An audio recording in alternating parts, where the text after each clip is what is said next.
Muito bem, mais uma vez recebemos a jornalista e consultora legislativa Beth Veloso para falar sobre a tecnologia e suas implicações para a nossa vida, para o nosso cotidiano. Oi, Beth, tudo bem com você? Bom dia, Márcio. Bom dia aos ouvintes. Bom, Beth, a nomofobia é uma doença que é cada vez mais comum, mas, por paradoxal que seja, pouca gente ainda conhece. Quando a gente não consegue deixar o celular ou o computador de lado, a gente pode estar sofrendo de uma dependência tecnológica, é isso?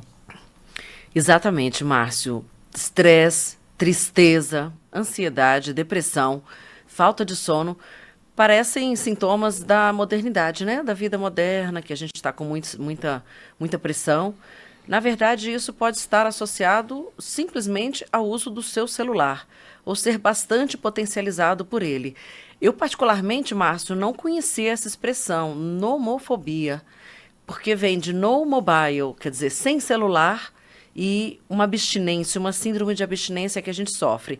Então, tudo isso a gente está discutindo, pegando carona com um projeto de lei que existe na Câmara dos Deputados, também uma reportagem muito interessante feita pela Rádio Câmara sobre esse fenômeno e que discute justamente como a gente combater essa vinculação, essa dependência profunda dos dispositivos eletrônicos. É claro que existem situações bastante radicais de pessoas que passam horas na frente de um jogo, de um computador, ou que não conseguem se desligar de uma rede social. Mas a gente está falando aqui de um nível médio, porque se a gente vai para os extremos, Márcio, a gente acaba radicalizando e achando que aquilo atinge uma parcela muito pequena da população, o que não é verdade. Portanto, eu busquei uma especialista para falar sobre esse tema, com a indicação do meu querido Cristiano Maciel, e eu tive a honra, então, de encontrar e de contar com a participação da Leide Rosselli, que é da Universidade Federal do Mato Grosso. Ela é especialista em psicologia da saúde e também está fazendo o doutorando dela em educação. E ela explica para a gente, para começar esse debate, o que é nomofobia. Vamos Se ouvir. refere ao medo ou ansiedade excessiva em relação à falta de acesso ou uso do celular. Se formos elaborar um exemplo simples de sintoma, é quando a ausência do uso do celular ou de outros dispositivos móveis causa sensação de medo, causa sinais de ansiedade, causa irritabilidade e prejuízos na vida, que são os prejuízos funcionais, no trabalho, na escola, no sono e principalmente nas relações sociais. Bom, Beth, a gente está falando de saúde e a sua relação com a tecnologia que circunda a nossa vida. E isso é um fenômeno bastante recente. Mas essa dependência, quanto ela agrava os nossos problemas no sentido da nossa aptidão para as relações sociais, Beth? Pois é difícil identificar esses fenômenos novos e essas relações que a gente ainda não consegue explicar exatamente e que não tem tantos quadros clínicos tão desenhados. Lembra, Márcio, que a gente discutia muito os malefícios que o celular poderia fazer em função da radiação eletromagnética e o risco que isso teria de provocar câncer e outras doenças mais preocupantes, mais graves, e agora a gente está vendo um outro tipo de transtorno. O que me preocupa nesse tipo de processo é que são doenças que, quando elas atingem a questão da mente, né, do cognitivo, elas são invisíveis, portanto a gente não costuma dar a devida atenção e elas acabam se misturando com uma série de outras coisas.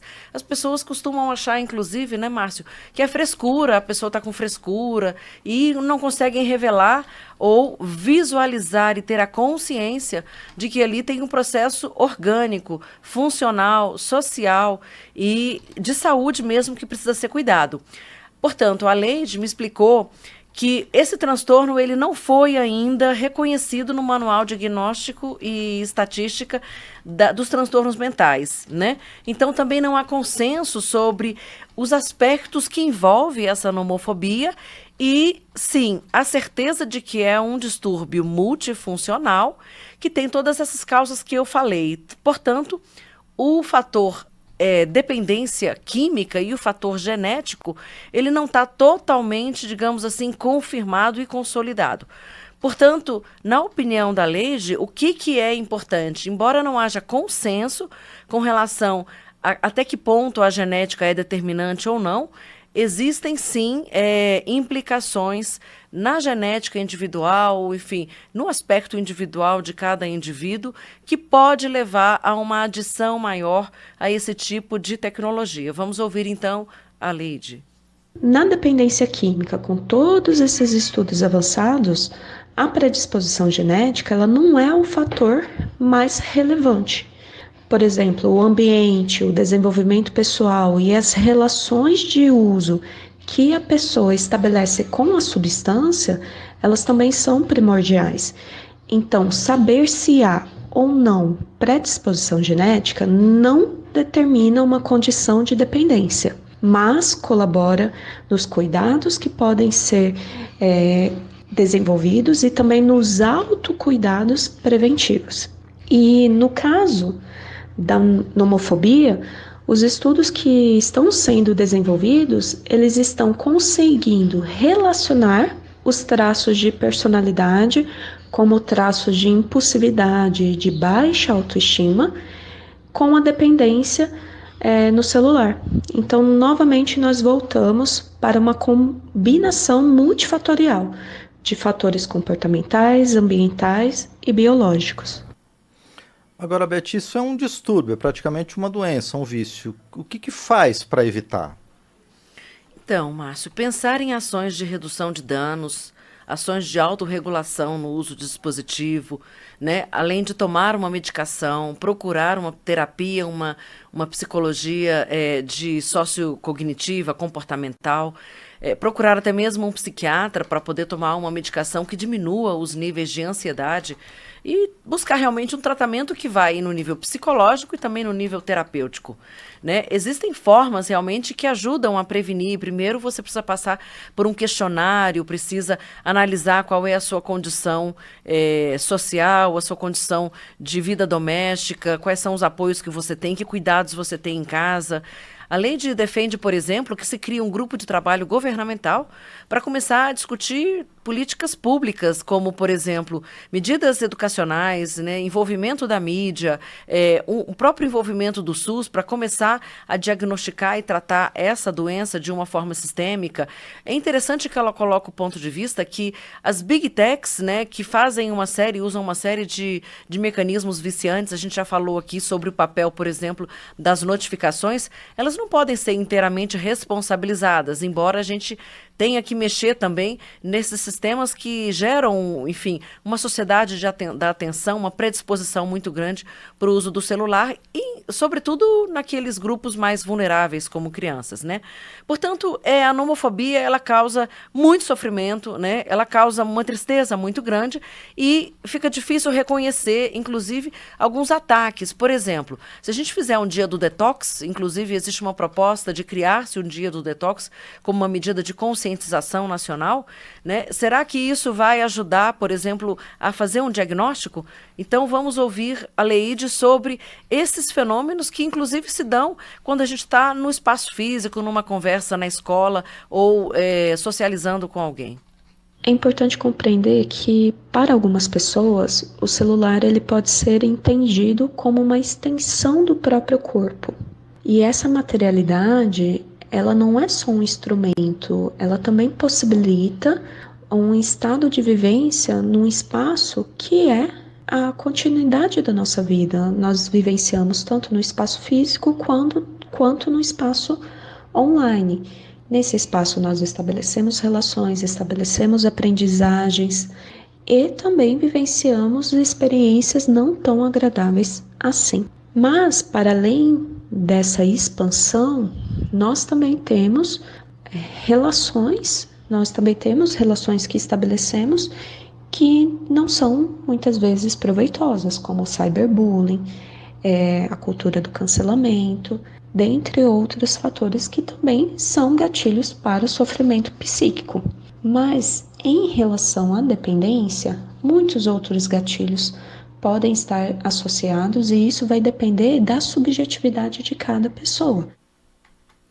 Então, Márcio, eu acho importante a gente avaliar, sempre nas dicas que a gente dá aqui no nosso programa, de apresentar um problema, mas também uma solução, avaliar o entorno, né? Avaliar esse contexto que as pessoas estão vivendo e entender essa irritabilidade, né? Entender a dificuldade da pessoa se afastar do celular na hora de dormir, na hora de fazer questões que são como tomar um banho ou, enfim, se alimentar.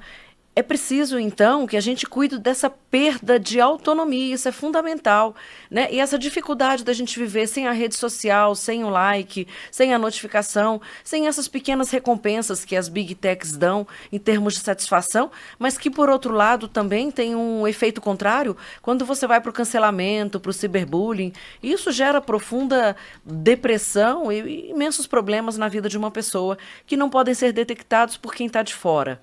E por isso, então, a gente precisa questionar essa sociedade da atenção, e isso é feito através de políticas públicas, né, e todas essas ferramentas que tornam, enfim, fazem a vida impossível sem elas.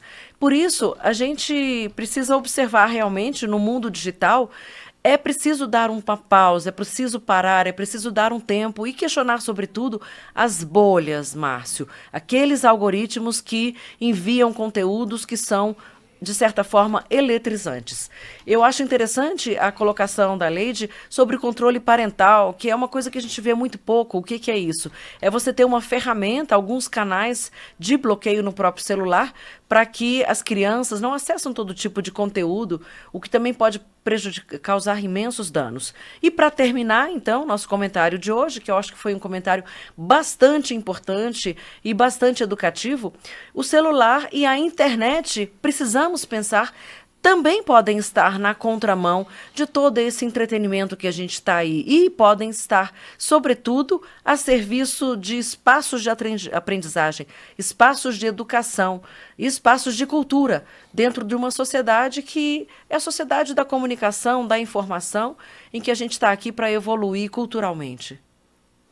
Muito bem, e a gente tem muito a aprender nesse tema e muito a se preocupar também para que a tecnologia seja nossa aliada e não provoque transtornos, né, para a gente. Por enquanto, agradeço a você, Beth, e lembro também que quem está nos ouvindo e quem está nos acompanhando pela internet pode mandar sua sugestão de pergunta, de comentário, de tema para a gente debater aqui para o WhatsApp da Rádio Câmara, que é 61999789080, ou para o e-mail papodefuturo@câmara.leg.br. Beth, obrigado. A gente se vê na próxima semana, não é? Obrigada, e exatamente. Vamos mandar sugestões, né, Márcio, para a gente falar aquilo que está próximo de vocês, daquilo que o ouvinte precisa, quer, né, e não sabe e precisa saber. Muito bem. Esta foi então a jornalista e consultora legislativa Beth Veloso aqui no Papo de Futuro.